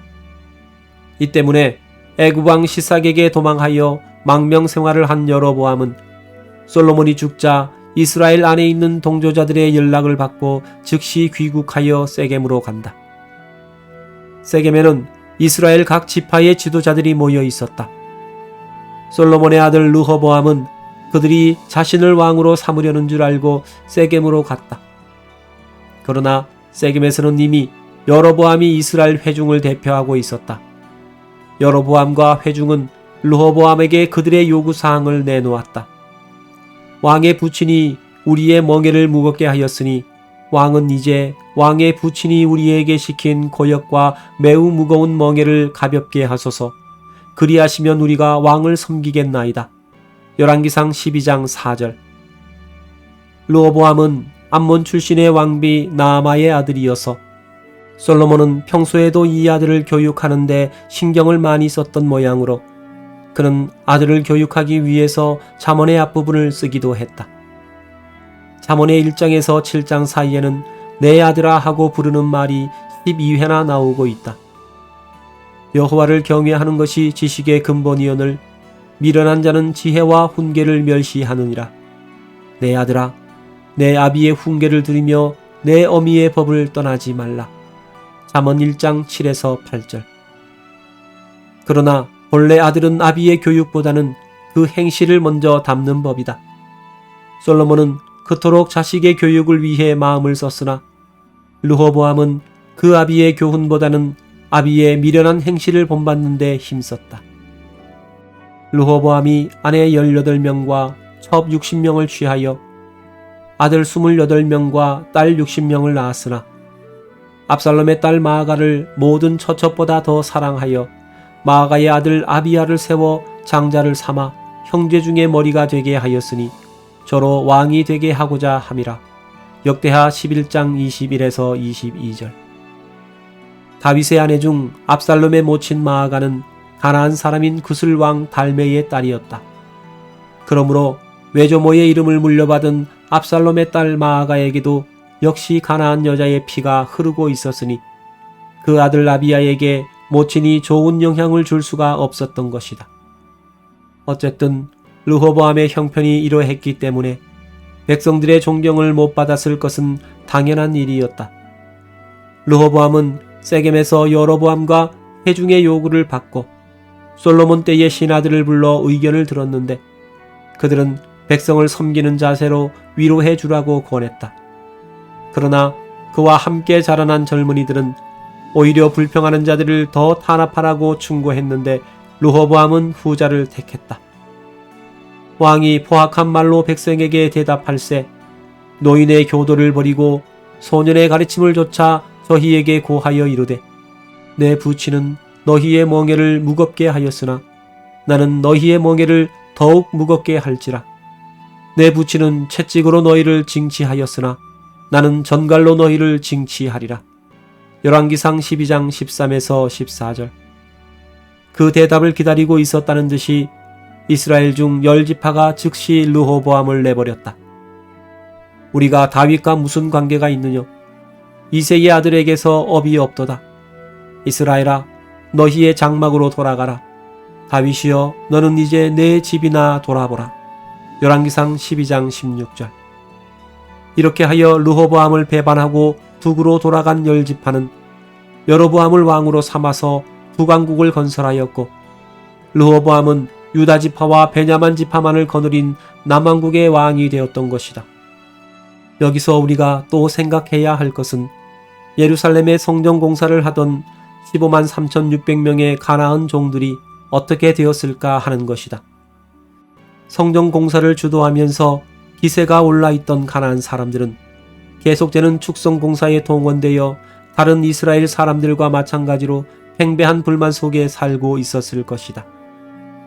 그런데 공사 감독 중에 하나인 여로보암이 르호보암의 반기를 들고 북으로 올라가 새 왕국의 왕이 되었다. 이렇게 되었으니 르호보암의 정부는 가나안 인부들을 제대로 관리할 능력을 잃게 되었을 것이다.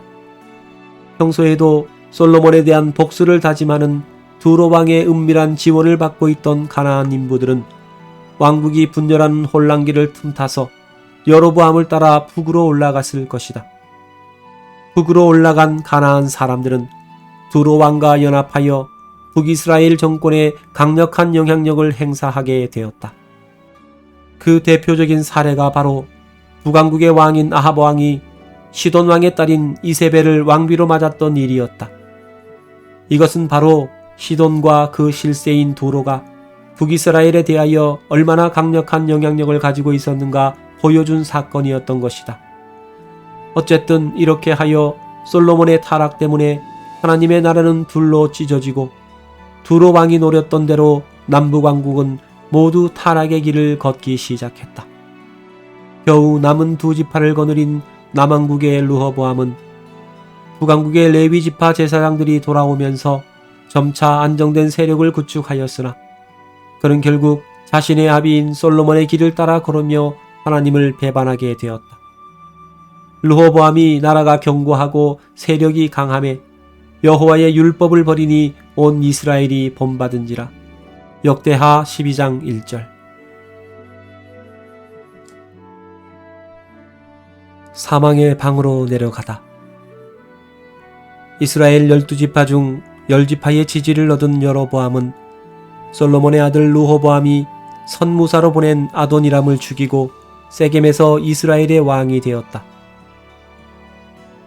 그 여로보암의 마쿠 세력은 가나안 출신의 노동자 15만 3,600명이었고 그들을 배후에서 조정하고 있는 것은 두로 왕이었다. 그러나 유다와 결별하고 이스라엘의 왕이 된 여로보암은 언제 이스라엘이 자기를 배반할지 몰라서 몹시 불안하였다. 만일 이 백성이 예루살렘에 있는 여호와의 전에 제사를 드리고자 하여 올라가면 이 백성의 마음이 유다 왕 된 르호보암에게로 돌아가서 나를 죽이고 유다 왕 르호보암에게로 돌아가리로다. 열왕기상 12장 27절. 그래서 여로보암은 두 금송아지를 만들어 베델과 단에 두고 그가 곧 너희 신이니 그에게 제사를 드리라고 명령했다. 또 산당들을 지어 레위 지파가 아닌 보통 백성으로 제사장을 삼는가 하면 8월 15일을 절기로 정하고 베델의 단에서 분향하게 하여 이것이 여로보암의 죄가 되었던 것이다. 일찍이 그가 이스라엘의 왕이 되리라고 예언했던 선지자 아히야는 그의 이러한 행동을 보고 경고했다. 여호와께서 여로보암의 죄로 인하여 이스라엘을 버리시리니 이는 저도 범죄하고 이스라엘로 범죄케 하였음이니라. 열왕기상 14장 16절. 그 이후로 북왕국의 모든 왕들에 대한 기록에는 여로보암의 길로 행하여 저주를 받았다는 꼬리표가 따라다니게 된다. 여로보암이 22년간 왕위에 있다가 죽고 그의 아들 나답은 왕이 된 지 2년 만에 모반한 바하사의 손에 죽게 된다. 성경은 나답에 대하여 이렇게 적었다. 그 아비의 길로 행하며 그가 이스라엘로 범하게 한 그 죄 중에 행한지라. 열왕기상 15장 26절. 모반자 바하사는 왕이 된 지 24년 만에 죽고 그 아들 엘라가 왕이 되었는데 또 성경은 이렇게 기록했다. 바하사가 여호와 보기에 악을 행하되 여로보암의 길로 행하며. 열왕기상 15장 34절. 바하사의 아들 엘라가 왕이 된 지 2년 만에 시므리가 구테타를 일으켜 왕과 바하사의 모든 족속을 다 죽이고 스스로 왕이 되었다. 엘라에 대해서도 성경의 기록은 마찬가지였다. 저가 여로보암의 집을 본받아 여호와 보시기에 모든 악을 행하며. 열왕기상 16장 7절. 새로 왕이 된 시므리는 그로부터 7일 후에 역시 군대 장관 오므리의 구테타로 죽었다. 성경은 그에 대해서도 같은 말로 기록하였다. 저가 여로보암의 길로 행하며. 열왕기상 16장 19절. 이렇게 해서 금송아지에 대한 제사로 시작된 북왕국 이스라엘은 여로보암으로부터 시작하여 50년 동안 3번의 쿠데타가 일어난 것이었다. 오므리가 정권 탈취를 위하여 일어섰을 때 그에 대한 이스라엘 백성들의 지지는 찬반이 서로 반반씩 엇갈리고 있었다. 그때에 이스라엘 백성이 둘에 나뉘어 그 절반은 기낫의 아들 디브니를 쫓아 저로 왕을 삼으려 하고 그 절반은 오므리를 쫓았더니 오므리를 쫓은 백성이 기낫의 아들 디브니를 쫓은 백성을 이긴지라. 열왕기상 16장 21절. 서로 절반씩 갈라져서 싸울 때에 오므리는 어떻게 하여 반대파를 제압할 수 있었던 것일까? 성경에는 오므리가 두로 왕의 지원을 받았으리라고 짐작하게 해주는 기사가 나와 있다. 즉 오므리의 아들 아합이 두로 왕의 딸을 왕비로 삼았다는 사실이 바로 그것이다. 오므리의 아들 아합이 그 전에 모든 사람보다 여호와 보시기에 악을 더욱 행하여 느밧의 아들 여로보암의 죄를 따라 행하는 것을 오히려 가볍게 여기며 시돈 사람의 왕 엣바알의 딸 이세벨로 아내를 삼고 가서 바알을 섬겨 숭배하고. 열왕기상 16장 30에서 31절. 시돈과 두로는 본래 하나였다. 두로는 시돈의 무역항이었고 시돈이 정치적 권력을 대표한다면 두로는 경제적 영향을 상징하는 성읍으로 두 성읍은 본래 하나로 시작되었던 것이다. 이사야는 두로에 대해서 경고할 때 두로가 시돈과 하나라는 것을 밝혔다. 바다에 왕래하는 시돈 상고로 말미암아 부요하게 된 너희 해변 거민들아 잠잠하라. 이사야 23장 2절. 이 해변 거민들은 곧 두로를 가리킨다. 또 이사야는 두로를 시돈의 딸이라고 불렀다. 너 학대받은 처녀딸 시돈아, 내가 다시는 희락이 없으리니 일어나 기띔으로 건너가라. 거기서도 내가 평안을 얻지 못하리라. 또 역사가 요세푸스는 이세벨의 아버지 엣바알을 두로와 시돈의 왕이라고 기록했다. 이 엣바알은 바로 다윗에게 왕궁을 지어주고 솔로몬의 성전 건축을 지원하고 그로 하여금 황금의 병에 걸리도록 만들었던 두로왕 히람의 손자로 추정된다. 그렇다면 오므리는 왜 가나안 세력의 보수였던 두로왕의 딸을 자신의 며느리로 삼았으며 아합은 그녀를 왕비로 맞아들였던 것일까? 당시로 보아 왕가에서 가나안 여자를 맞아들이는 일은 그리 간단한 문제가 아니었다. 그것은 이미 하나님께서 엄격하게 금하신 일이기 때문이었다. 또 그들과 혼인하지 말지니 내 딸을 그 아들에게 주지 말 것이요 그 딸로 내 며느리를 삼지 말 것은 그가 내 아들을 유혹하여 그로 여호와를 떠나고 다른 신들을 섬기게 하므로 여호와께서 너희에게 진노하사 갑자기 너희를 멸하실 것임이니라. 신명기 7장 3절. 그런데도 불구하고 오므리는 가나안 여자를 며느리로 삼았다.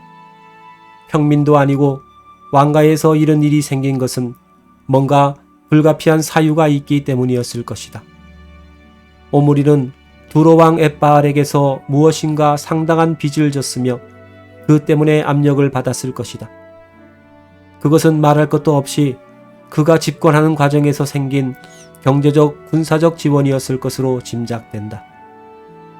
이렇게 해서 아합은 여호와 하나님을 배반하는 타락의 수렁으로 굴러떨어지게 되었다.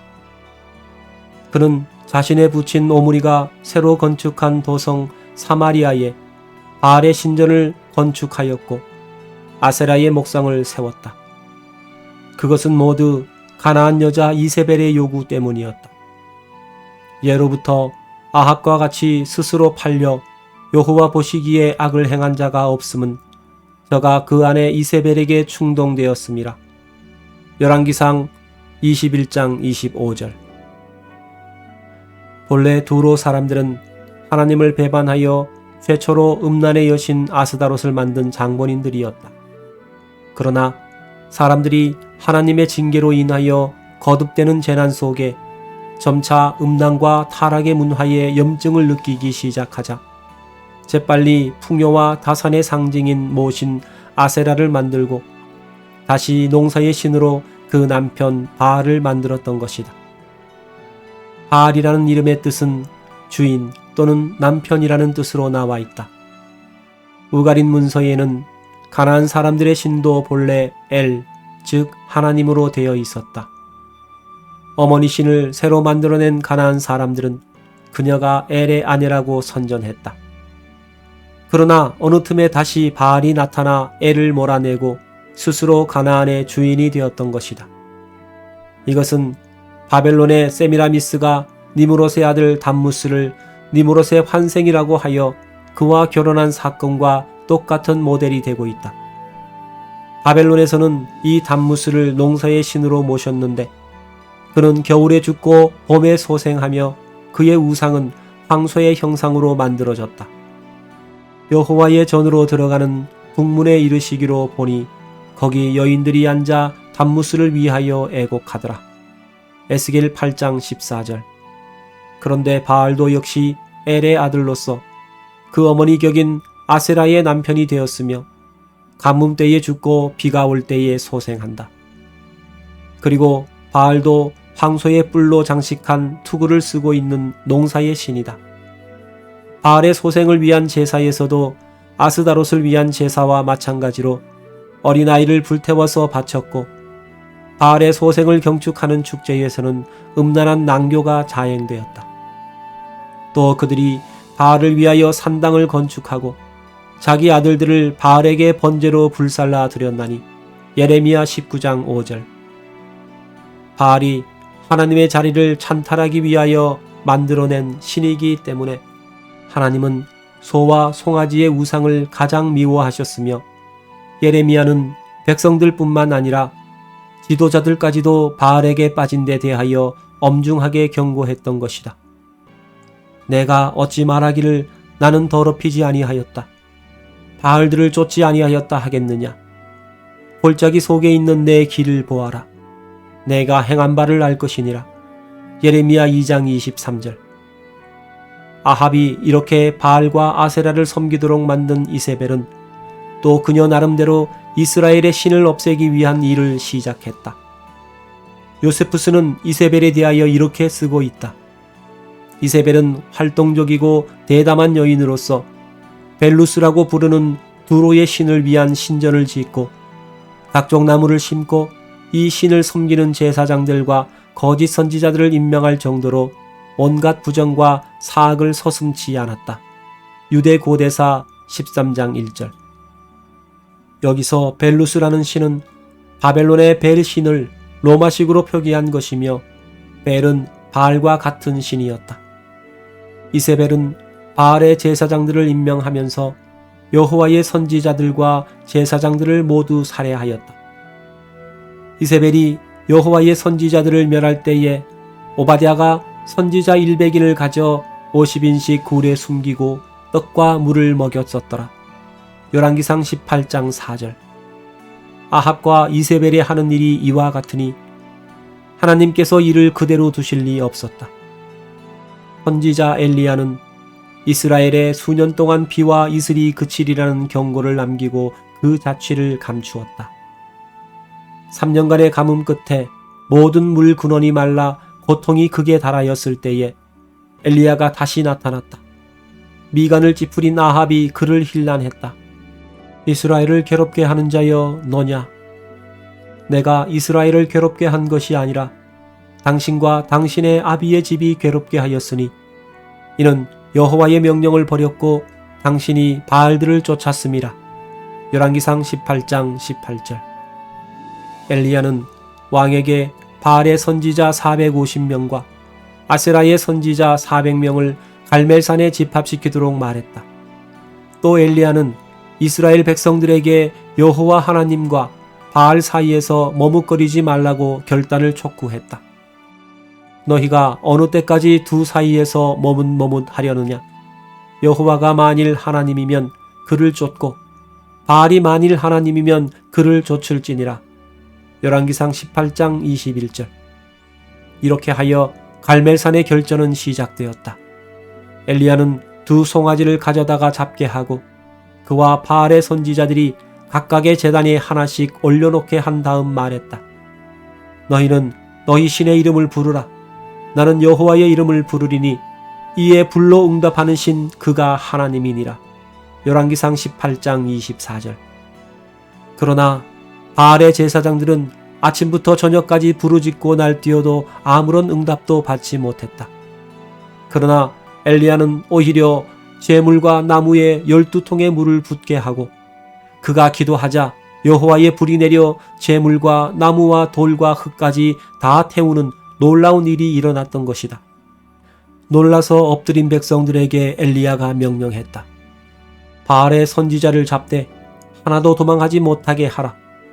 이렇게 하여 엘리야가 바알의 선지자들을 모두 죽이고 하나님께 기도하니 비로소 3년 만에 비가 내렸다.